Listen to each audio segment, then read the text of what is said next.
अगर मैं आपसे कहूं कि भारत में 2 ताजमहल है तो क्या आप मानेंगे? एक ताजमहल जो कि आगरा में है, जिसके बारे में न सिर्फ भारतीय बल्कि पूरी दुनिया जानती है। आगरा के ताजमहल को दुनिया कई कारणों के कारण से जानती है, जैसे कि इसके संगमरमर के कारण, इसके यमुना नदी के किनारे होने के कारण और साथ ही किसी भी तरह के यमुना के बाढ़ में या डूबा नहीं, इस कारण भी यह दुनिया में प्रचलित है। चांदनी रात में इस भवन की चमक के कारण भी लोग इसे जानते हैं। पर सबसे बड़ा कारण जिस वजह से यह दुनिया में मशहूर है वह है शाहजहां और मुमताज के प्रेम की निशानी के तौर पर। और अगर ताजमहल सिर्फ एक प्रेम की निशानी है तो उस हिसाब से बिहार के गया के गहनूर गांव में दूसरा ताजमहल मौजूद। तो आइए आज के वीडियो में हम बिहार के गहनूर गांव में मौजूद दूसरे ताजमहल के बारे में जानते हैं। 14 जनवरी 1934 ये वो तारीख था जब दशरथ मांझी जी का जन्म एक मुसहर परिवार में।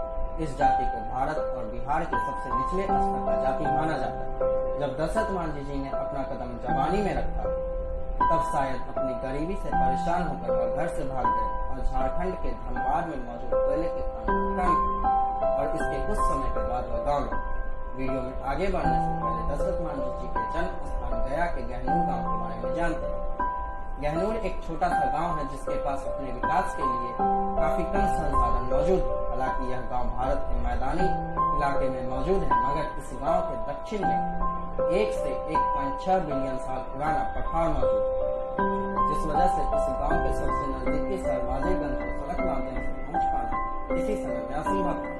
दशरथ मांझी अपने गाँव लौटने के बाद खेतों में काम करने वाले मजदूर बने और इसके बाद दशरथ मांझी जी की शादी फाल्गुनी देवी से साल 1959। इस साल दशरथ मांझी जी के ऊपर दुखों का पहाड़ टूट पड़ा, क्योंकि फाल्गुनी देवी जब दशरथ मांझी जी के लिए दोपहर का खाना लेकर जा रही थी तभी वह एक पहाड़ से गिर गई और क्योंकि वहां से शहर जहां पर डॉक्टर मौजूद थे की दूरी 90 किलोमीटर यानी 90 किलोमीटर थी, इस वजह से उन्हें सही वक्त पर इलाज नहीं मिल पाया, जिस वजह से फाल्गुनी देवी ने दशरथ मांझी जी का साथ जीवन के बीच रास्ता छोड़ दिया।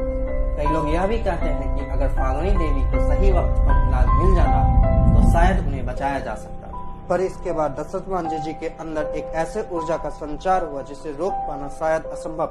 ये ऊर्जा काफी शक्तिशाली इसलिए थी क्योंकि ये ऊर्जा प्रेम और दुख के सागर से उत्पन्न। प्रेम दशरथ मांझी और फाल्गुनी देवी के बीच का और दुख था जिसके साथ 7 जन्मों तक रहने का वादा किया था, वह उन्हें पहले जन्म के ही बीच मतदान में छोड़कर चली गई। और ये उसी ऊर्जा का नतीजा था कि दशरथ मांझी जी ने 110 मीटर लंबा 9.1 मीटर चौड़ा 7.7 मीटर गहरा पहाड़ के बीच से एक रास्ता बनाने का निश्चय किया।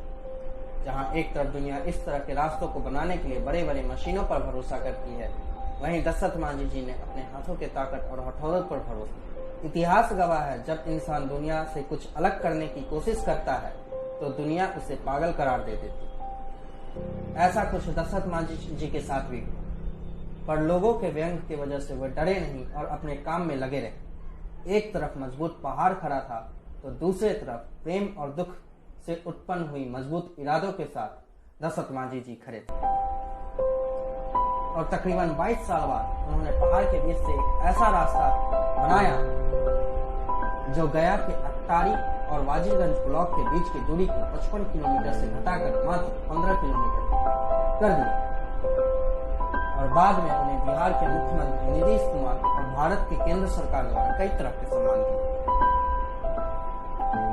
साल 2004 इस साल बिहार सरकार द्वारा केंद्र को दशरथ मांझी द्वारा किए गए काम के लिए पद्मश्री सम्मान से सम्मानित किया गया।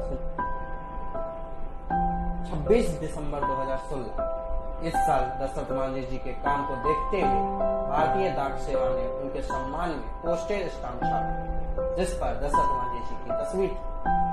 23 जुलाई 2007 23 जुलाई 2007 को उन्हें एम्स न्यू दिल्ली में भर्ती की गई, क्योंकि वे गॉल ब्लैडर कैंसर से पीड़ित थे। 17 अगस्त 2007 ये दिन भारत के लिए काफी दुख भरा दिन था, क्योंकि भारत ने अपने माउंटेन मैन को हमेशा के लिए खो दिया। तो ये थी कहानी भारत के माउंटेन मैन कहे जाने वाले दशरथ मांझी जी।